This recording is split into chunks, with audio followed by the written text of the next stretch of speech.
So about 20 years ago, I was a 15-year-old growing up in suburban southern New Jersey, and I was in a group of friends that were pretty nerdy and liked to do well in school. For people who know me now, this will be really hard to believe, but pretty much still the same way. And so we were in sophomore 2 AP class, and we had this teacher who was named Mr. Truitt. And Mr. Truitt was very hard to please. He never smiled. He was really scary. He fashioned himself in a very professorial manner, which was very different than the rest of the suburban New Jersey teachers that we had. He used to wear blazers with the suede on the elbows, and if he could smoke a pipe, he would in class, but you weren't allowed to do that. And he kind of had these big bags under his eyes, and he was into all kinds of artsy types of things that were a bit foreign to us as kids in suburban New Jersey that went to the mall and ate at Denny's.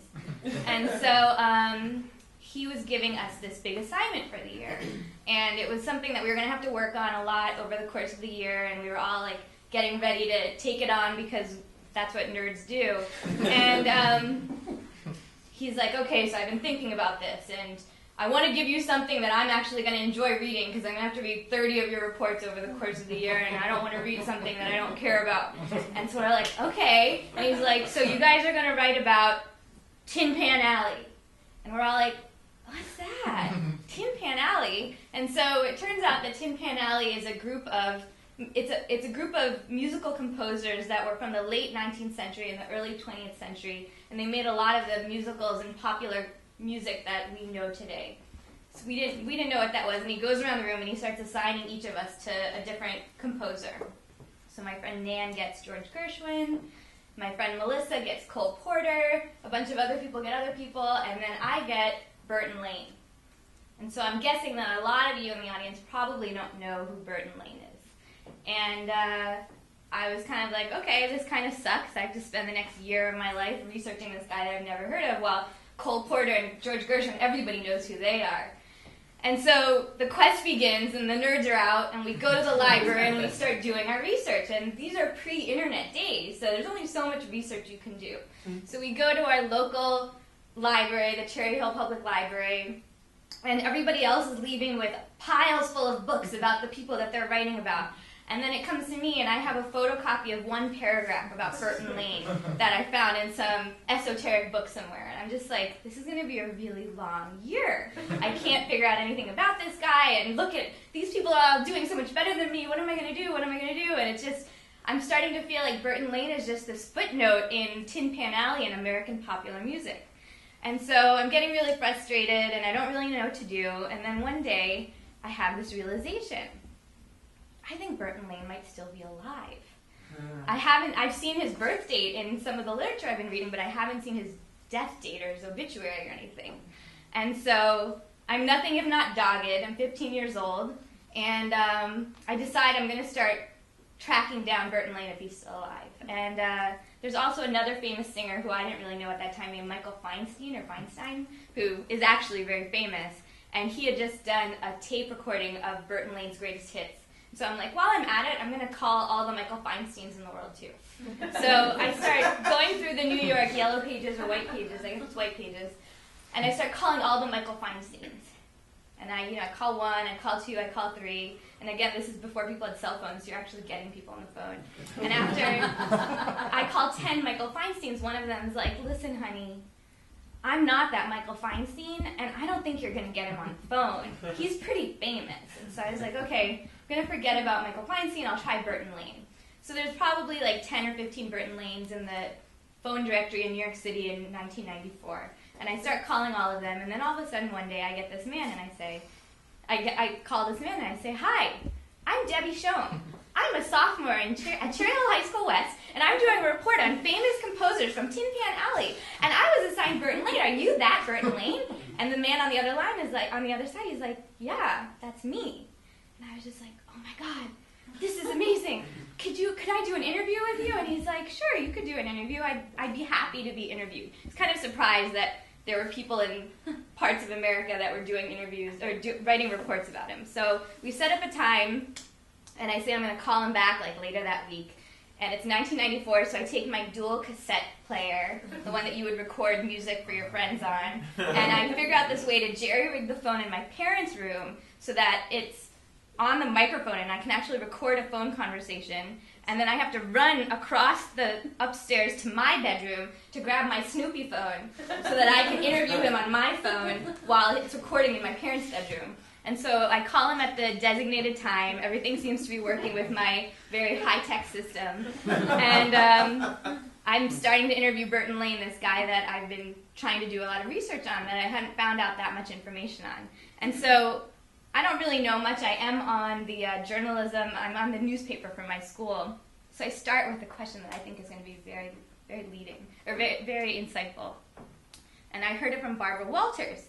And it was, if you were a twee, what kind of twee would you be? Because I had read or heard at some point that she asked someone famous that, and I thought, well, if Barbara Walters asked somebody that, that's probably a really good question for me to start out with.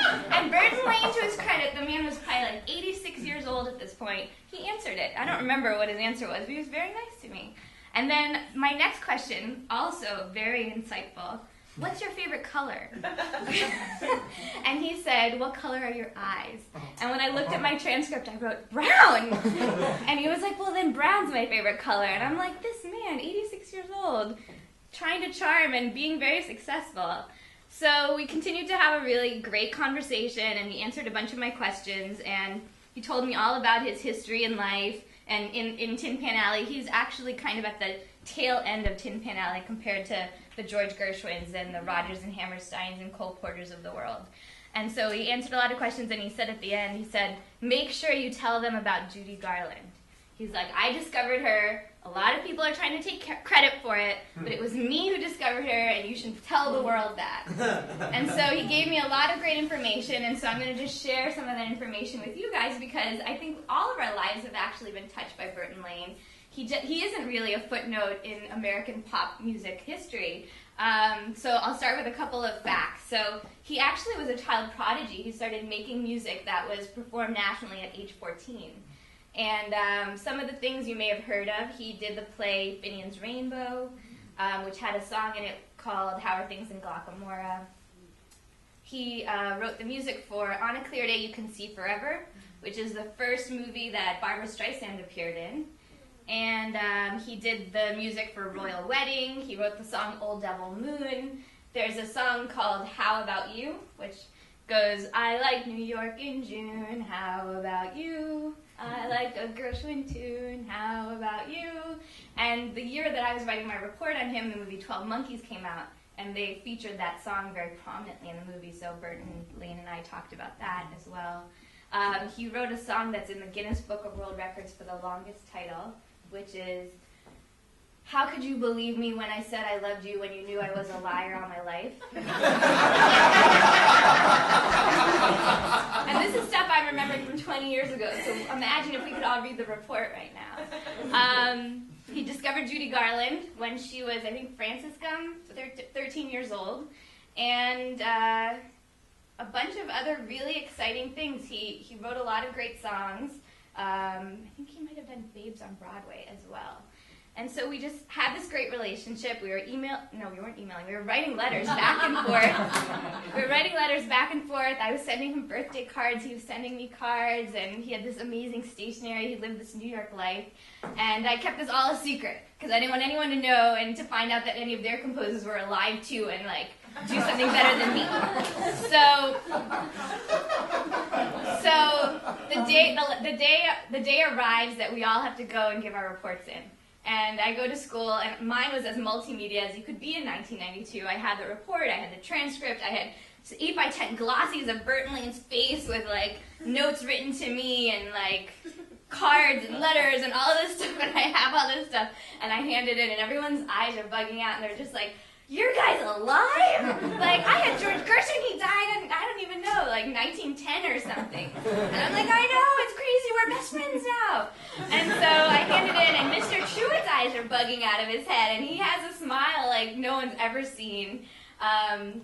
He's just so happy, and he's so excited. And I got a 98. I actually found the report at my parents' house a couple weeks ago. I got a 98. I got 2 points off for grammar. I don't know what that was. And so that was 1992. In 1994, I actually moved to New York City. And even though I grew up in southern New Jersey, anyone who's from that area knows that it's a world away from New York City. And so I moved to New York, and my experience with New York was very much colored by that interaction I had with Burton Lane. I'd go around as this 18-year-old freshman, and I'd see bars that were called Glockamora or Finian's Rainbow, or he used to be the president of ASCAP. And so I'd go to Midtown, and I'd see the ASCAP letters on the building and think of him. But I never had the guts actually to call him and meet him in person. He lived on Central Park West or West End, somewhere on the Upper West Side, but I kind of felt like we had this amazing relationship that was over the phone and on paper, but I never took it to meet him in person. And then in 1997, I was studying abroad in rural Costa Rica. We didn't have any internet access. We didn't even have a phone. We had to walk a mile to get access to civilization back in America. And every time I called people, they were like, "Did you hear? Burton Lane died." And I was like, "Oh, he did?" I mean, he was 89 by that point. So he died, and everybody was kind of breaking the news to me because I was in Costa Rica and they didn't know how to take it.